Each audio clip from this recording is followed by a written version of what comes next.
Hey guys, so I wanted to make a quick video about Sylvania Platinum. It's a reasonable position in my portfolio, and I've just bought some more today. So they're a platinum group metals miner, so they obviously mine platinum, as you can see from the name, but they also do palladium and rhodium. So it's used in or palladium and platinum are used in vehicle catalytic converters, but also them and rhodium is used in a lot of other products that you wouldn't really expect.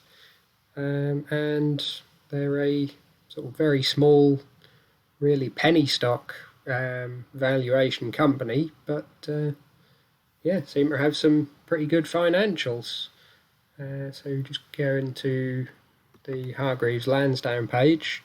So 200 million market cap, which is about the same as the little one I've got in my ISA supply at Me Capital, which are sort of a small, unprofitable company, which sort of similar to a lot of the US tech stocks. People are buying on the basis that they'll hopefully be profitable in the future, whereas Sylvania, a little bit older, but sort of still a small company. But yeah, they're profitable, and sort of look at the 5-year chart and just continue to grow.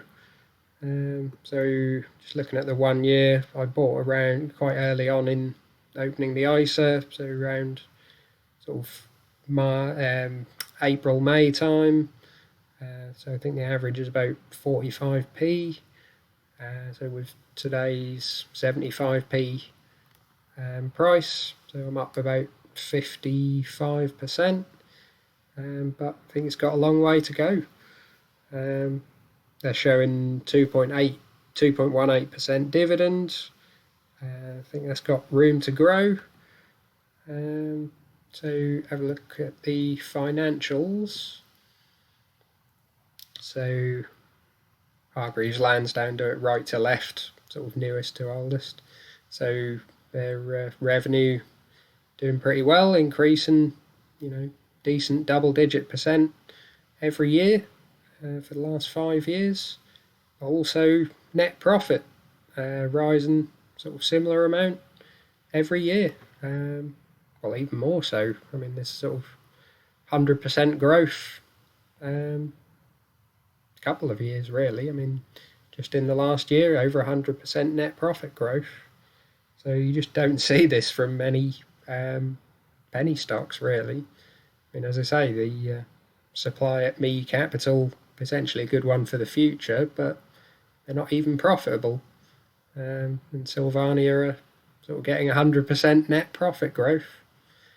So this does put their sort of figures continually on the low, really. The price to earnings ratio, as you can see, they have it trailing 12 months as 6.33, which is incredibly low. Most people sort of on the US markets consider anything under a 10 to be either very good value or a value trap.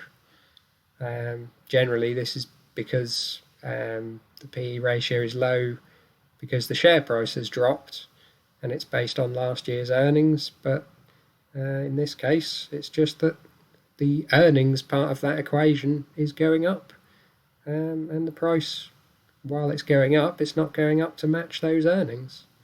So this does sort of continually seem to be on a price to earnings of under 10. Maybe just because it's a mining company and it's not sort of flavour of the month. Everyone likes tech, and it's not tech, it's boring. So see the earnings per share, again, sort of consistently growing.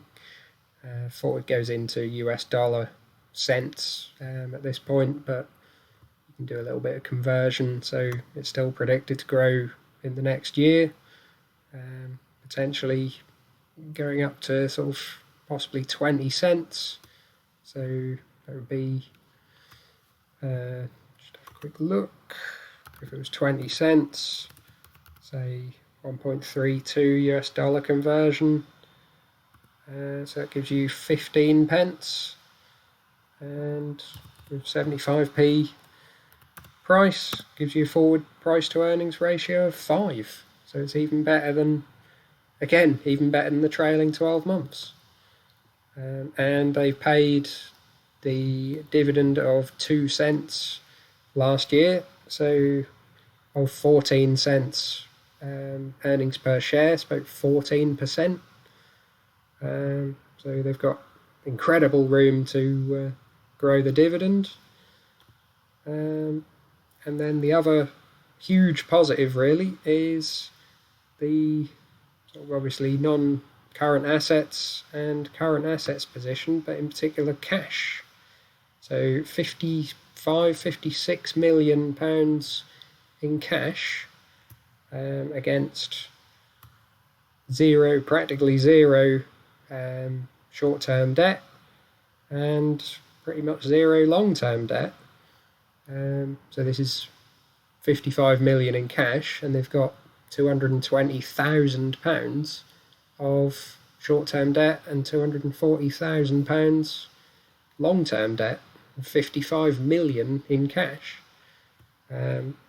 So as you can see, if you total all of these up, so most people like to see whether the cash can cover sort of either the short-term liabilities or the long-term debt normally, but just debt by itself. So they've got total liabilities of everything of 22 million, with 55 million in cash. So I think it's the only company I've ever seen that can cover all liabilities, current and non-current, with just cash. So it seems incredible financial position, with growing profits and growing revenue. So can't see another reason not to buy them. I was thinking of maybe sort of selling down some of my other positions maybe and putting a little bit more in these. But yeah, let me know what you think of them, and if you want to buy any yourself. But yeah, drop a like if you like the video, and leave a comment down below what you think. Subscribe if you want to see more. See you soon.